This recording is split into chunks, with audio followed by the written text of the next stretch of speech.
Jadi gini, kemarin itu kita bikin apa? Kita bikin video klip Nah, di daerah Cibinong, ya. Cibinong. Kali mungkin kalian ada yang hadir kan di sana kan? Berapa orang ada yang hadir? Nih, sebenarnya saya di situ, saya masih berprasangka ini apa sih? Apa namanya, norak nih hoaxnya gitu. Perasaan saya gitu ya. Kok norak? Kok norak banget sih hoaxnya kayak begini modelannya gitu. Terus yang ini ngomong adalah kawan-kawan yang dibalik saya setiap hari itu kan, itu bener lu nggak hoax lo. Soalnya udah kejadian ini begini diceritain lah, udah laporan ke Polda. Terus si itu udah ngomong loh, Dr. Richard udah ngomong gini. Ya itulah yang bikin saya kejang-kejang. Saya kemarin tuh sampai tangan saya sama tremor di sana. Ih bener, kayak antara mimpi dari ini, bener apa nggak kenyataan apa nggak sih gitu loh. Yang saya pikirin bukan apa-apa, yang saya pikirin keluarga saya, cucu-cucu saya yang itu, yang lain. Kalau yang paling gede itu kan udah gede, ya. Ketika pergi ke sekolah, dia dengar mamanya lagi ngomongin emaknya nih, dia dengar, gimana lu tuh perasaan cucu saya?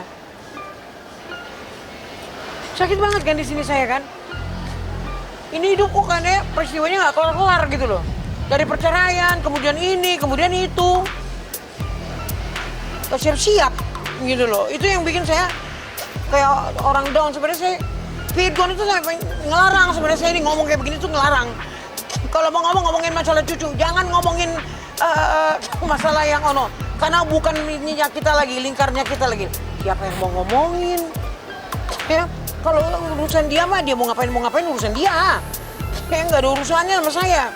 Tapi mental cucu saya ini yang saya perlu pertanyakan, gimana nih di kemudian hari kayak gini.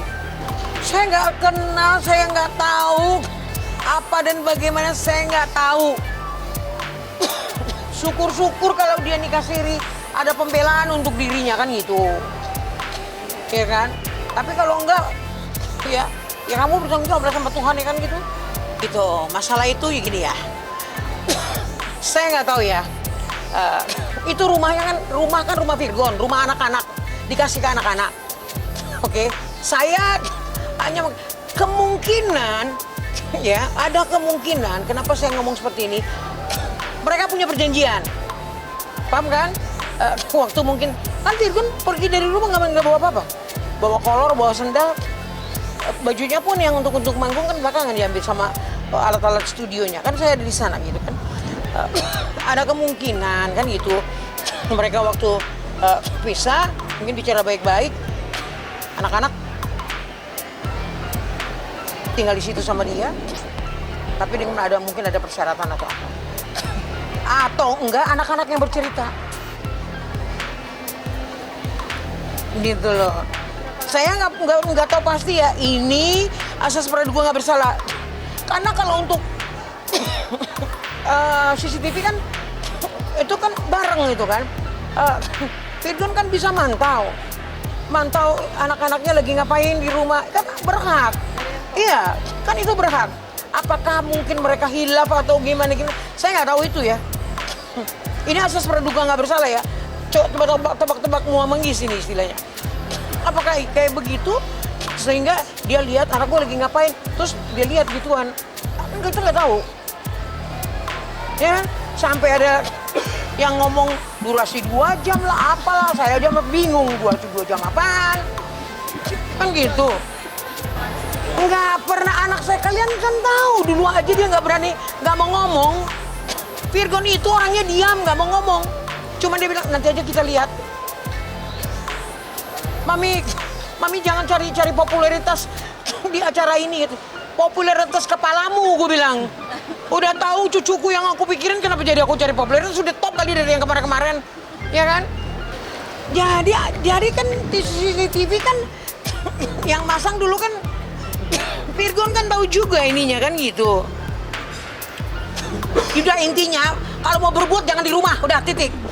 Ada anak-anak pergi keluar, ada hotel, ada apartemen, ada apa, ada titik, gitu loh.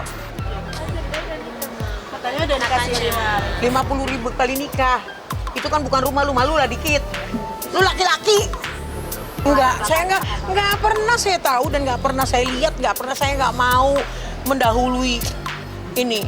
Saya nggak pernah bilang, oh ada si Anu datang, nggak pernah. Pembantu pun nggak pernah ngomong. Dan saya pun nggak pernah bertanya.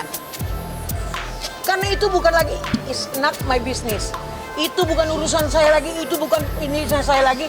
Itu adalah kehendak free will-nya dia. Ya kan? Kalau dia mau melakukan hal yang kayak gitu, ya dia selalu bertanggung jawab sama Tuhan, kan gitu. Nggak ada hubungan lagi sama kami. Saya yang saya pikirkan, keturunan saya. Cucu saya yang 3 itu doang yang jadi beban untuk mental saya, untuk pikiran saya, untuk semua. Nggak tahu saya, netizen. Kalian juga jangan so tahu ya. Kebenarannya belum ada. Nanti kita lihat kebenarannya sampai kalau nanti sudah ditangani bener-bener kita tahu baru kalian ngejudge. Jangan judge sekarang, jangan ini. Karena bisa terjadi sama dia, bisa juga terjadi sama kita kali hal yang kayak gitu. Aku cuman menasehati.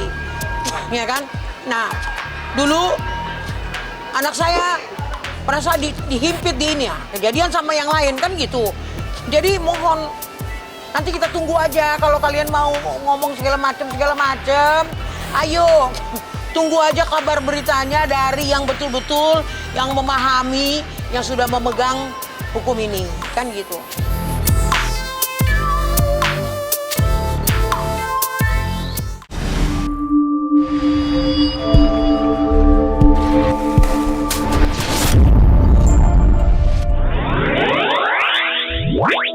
Wow.